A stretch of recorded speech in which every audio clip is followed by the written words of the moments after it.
Where Premier David Makhura will be delivering the State of the Province address today. He's expressed confidence that he has fulfilled promises he made when he took the driver's seat. eNCA's Samkele Maseko is in Alberton and he'll be covering the State of the Province address. Samkele, good morning to you.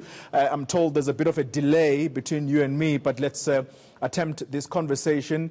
What are some of those promises that David Makhura is so confident he has fulfilled when the people of Gauteng still have e-tolls? Well, Xoli, you'd remember that the Provincial Secretary of the ANC in Gauteng, Jacob Kawe, who was elected last year, was speaking very frankly in that open letter he wrote to the President of the Republic, bemoaning their disappointment of how the President did not speak about e-tolls in his State of the Nation address. But I'm not going to waste time. I'm going to speak. David Makhura has promised a lot of promises to the people and residents of Gauteng, such as the rollout of land for communities of Gauteng to build houses for themselves. I'm just going to throw straight to Mandisa Mashiko of the Economic Freedom Fighters before she runs away, as they don't give preview interviews on these such occasions. Sis Mandisa, what are you expecting from Premier David Makhura? Yes, Sanbona, yeah, we normally don't give the previews, we do after, but we're not expecting anything unusual. We're expecting a lot of lies. We're expecting a lot of deception. We are expecting just flip-flopping all the way. That's what we've experienced in the last 5 years. This is our 5th year and our last State of the Province address from the ANC, thank goodness. We are not expecting them to be bold about e-tolls, to say they're scrapping it. We're just expecting him to use a lot of English around it. We're not expecting them to take any further decisive action around life as demanded, because they haven't done so. They haven't even met the criteria of the report that was issued by the former Deputy Chief Justice. They haven't done basically anything to honor the ruling from the Deputy Chief Justice's findings. But nonetheless, there's many crises: housing, roads, the electricity issue. I mean, they'll say it's beyond their control, of course. That's what they always say. They shove things between a municipality and national. We're not expecting much. Are you walking out? Why should we walk out? We need to have a good reason to do that. We're not going to walk out. We're going to listen to his lies. Are you going to backtrack like the National Assembly MPs, the Economic Freedom Fighters, when they backtracked on their promise on President Ramaphosa? No, we're going to torture ourselves and stay for the entire 2 hours speech. That's interesting. Thank you very much, Mandisa Mashiko. Provincial Secretary Jacob Kawe, Mandisa Mashiko says you've done nothing, just empty promises and empty lies. What's your response? We are expecting the Premier to give evidence-based report on the work we've done for 5 years. I wouldn't comment much on people who have less information. The detail is in the Premier's report. A lot of work has been done in Gauteng, and we are expecting the Premier just to give an evidence-based type of a report. After the report, he's going to outline the ruling party manifesto as to how will government move forward in ensuring that we build a Gauteng that is free of corruption, a Gauteng that has infrastructure, a Gauteng that has all the necessary service delivery elements.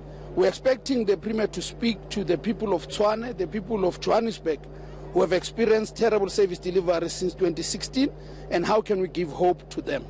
Well, I'm just going to bring in John Moody from the Democratic Alliance. The hot topic of e-tolls. Jacob Kawe has pinned a letter to the ANC President of the Republic, expressing his dismay that he did not speak about e-tolls. You yourself, through your now former mayor of Tshwane and the current mayor of Joburg, Herman Mashaba, said you will scrap e-tolls. None of those promises from both the African National Congress and the DA, the Democratic Alliance, has come to fruition. Are you lying to the people of South Africa and Gauteng citizens, you and Jacob Kawe? He will respond for himself as well.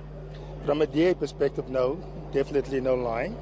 It is the local governments that we have, and of course there's certain protocols that need to be followed. I think that a person needs to take into cognizance the fact that when Makhura became the Premier, in his first State of the Nation, of the Province address, he made a lot of promises, and we thought he'd be the Goliath that slays all the challenges of Gauteng. Quite frankly, 5 years later, and there's nothing, no improvement. You know, there's accusation made about the open. Well, Jacob has written an open letter to the President. It's ironic that they do that. You know, why don't they declare the dispute? Because the province can declare a dispute with national. Show the people that you are serious about things. It's not in their manifesto either. And this is a very itchy subject here, especially in Gauteng. And beware the rest of South Africa. If it happened here and we don't continue to fight each other, it will continue to happen across the nation itself. Now, I've never seen a more confused party that marches upon itself, that writes to itself, and contradicts itself. Let's speak about the Democratic Alliance here.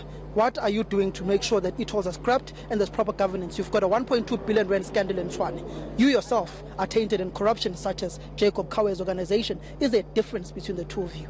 Well, the thing is, you say tainted in corruption. Please show us where the corruption is. If you look at the Zondo Commission and every other commission, you'll see that there is the DA is not implicated in those. So, you know, as far as I'm concerned, those are allegations that you're making.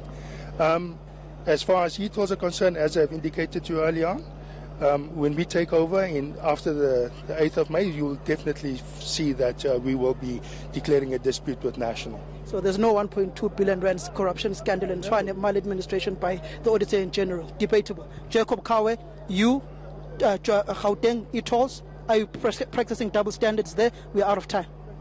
We are writing to the President of the Republic of South Africa as citizens of South Africa. There's no confusion. We're not writing to the ANC. 2, Glad Africa in Tshwane, it's a visible corruption. There's no doubt about it. 3, we have established the Zondo Commission because we clean ourselves. So we have adopted renewal as a process. So if it demonstrates corruption within our ranks, we'll deal with them. We don't hide corruption. We don't resign and run away from corruption like Soli Msimanga did. We stand by it, and when we have to take action, we take action. Have you taken disciplinary measures against Nomvula Mokoanyane, your member in Gauteng, who's embroiled in a Busasa scandal, whose banks have been closed by the banks, by the way, breaking this morning? Don't jump the gun. The commission is still busy. Are you taking action against Nomvula Mokoanyane? You are a provincial secretary. At the right time. When is the right time? It's after the commission and when she's given a chance to speak. We fought for justice in South Africa. She deserved to be heard. Well, Polly, that was Jacob Kawe and John Moody, the Democratic Alliance leader in Gauteng. Jacob Kawe being the provincial secretary of the ANC. There's going to be a tussle of who will govern Gauteng when the 6th administration is voted upon and elected by South Africans after the 8th of May, when South Africans go to the polls, where Gauteng is possibly up for grabs. You've heard those scandals in Tshwane. You've heard those scandals of life as a Dimeni, particularly around the ANC Gauteng provincial government, the Glad Africa contract of the Democratic Alliance. Question is, who will South Africans vote for, and does David Makhura deserve a second term in office as the Premier of Gauteng? Live in Alberton, ahead of the Gauteng State of the Province address, my colleague Samkele Maseko asking some tough questions there of the various political parties.